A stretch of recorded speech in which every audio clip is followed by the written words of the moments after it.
بسم اللہ الرحمن الرحیم۔ السلام علیکم کلاس۔ بی اے سائیکالوجی میں ہم چیپٹر نمبر 3 کو اسٹڈی کر رہے ہیں، جو کہ نروس سسٹم کا چیپٹر ہے۔ اس چیپٹر میں ہم نے دیکھا تھا کہ نروس سسٹم کیا ہوتا ہے، what are the biological bases of behaviour. Biological bases of behaviour میں ہم نے دیکھا تھا کہ نروس سسٹم اور اینڈوکرائن گلینڈ سسٹم دو سسٹم ہوتے ہیں۔ نروس سسٹم میں ہم نے دیکھا کہ نروس سسٹم کے دو پارٹس ہیں، ایک پیریفرل نروس سسٹم اور ایک سینٹرل نروس سسٹم۔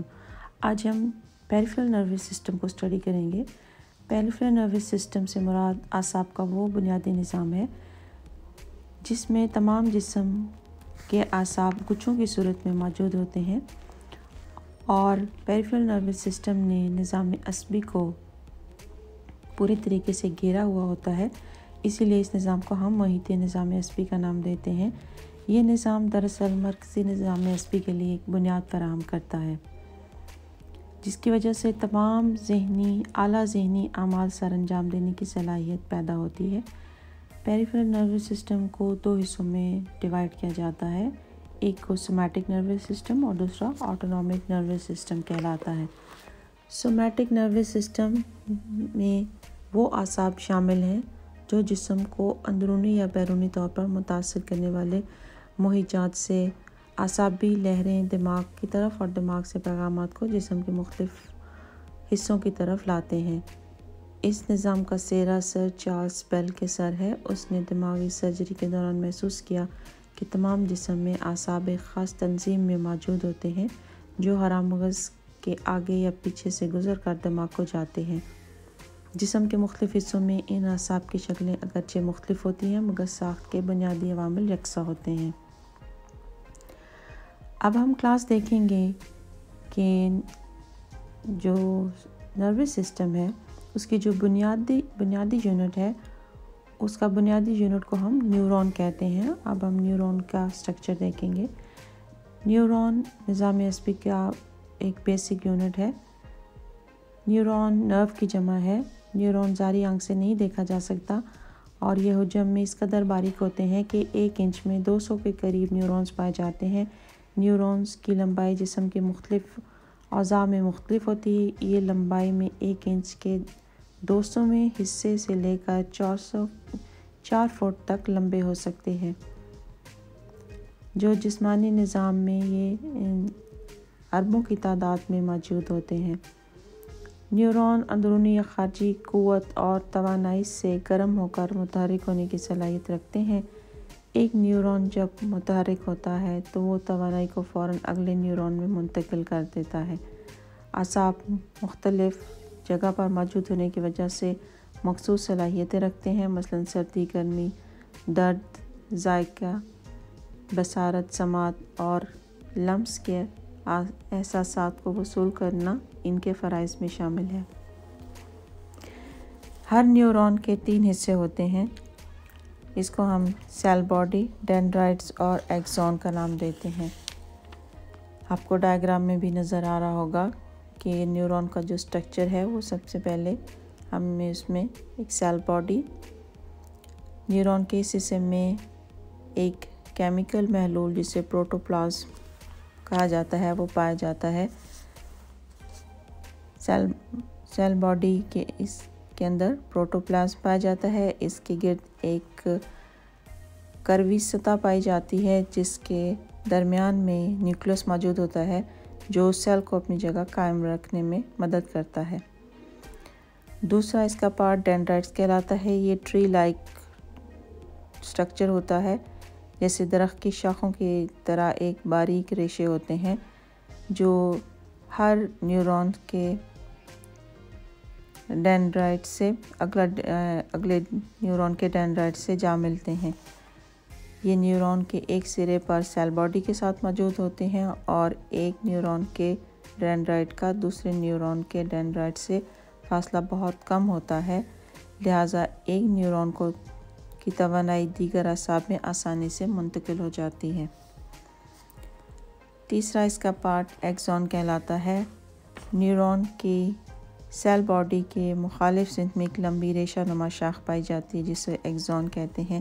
اس پر ایک کیمیکل محلول کا غلاف چڑھا ہوتا ہے جس کو مائلین شیٹ کہا جاتا ہے۔ اس کا کام ڈینڈرائٹ سے وصول ہونے والے پیغامات کو مخصوص مقام تک پہنچانا ہے۔ اس کی لمبائی مختلف ہوتی ہے۔ نیورون حسی مہیج کا احساس ریسیپٹرز کی بدولت کرتے ہیں۔ ریسیپٹرز ہر نیورون کے ڈینڈرائٹس کے سروں پر بے حد حساس سیلز پائے جاتے ہیں جو اندرونی اور بیرونی ماحول سے مہیجات کو وصول کرتے ہیں۔ اس مہیج کی شدت، کیفیت وغیرہ سے متعلق واقفیت ان کی بدولت حاصل ہوتی ہے۔ کسی بھی مہیج کی شدت، کیفیت وغیرہ اس کے ریسیپٹر سے محسوس ہوتی ہے۔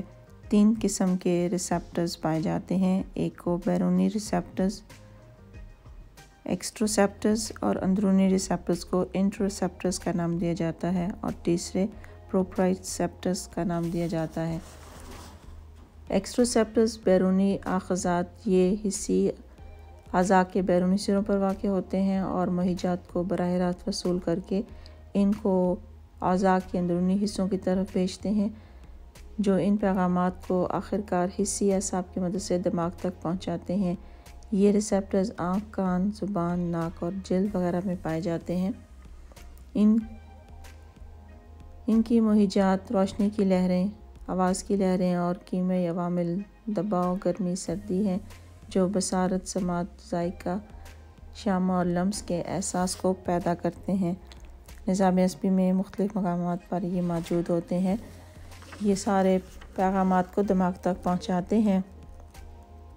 انٹروسیپٹرز، یہ ریسیپٹرز حسی اعضاء کے اندرونی حصوں سے مہیجات وصول کرتے ہیں، اور یہ ریسیپٹرز خوراک کی نالی، نظام تنفس، جگر، نظام دوران خون اور دیگر ٹیشوز میں پائے جاتے ہیں۔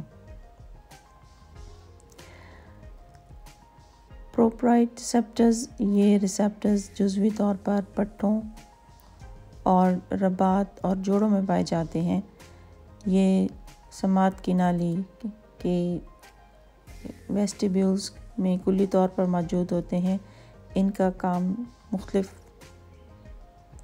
عضلاتی اور توازنی تاثرات پیدا کرنا ہے۔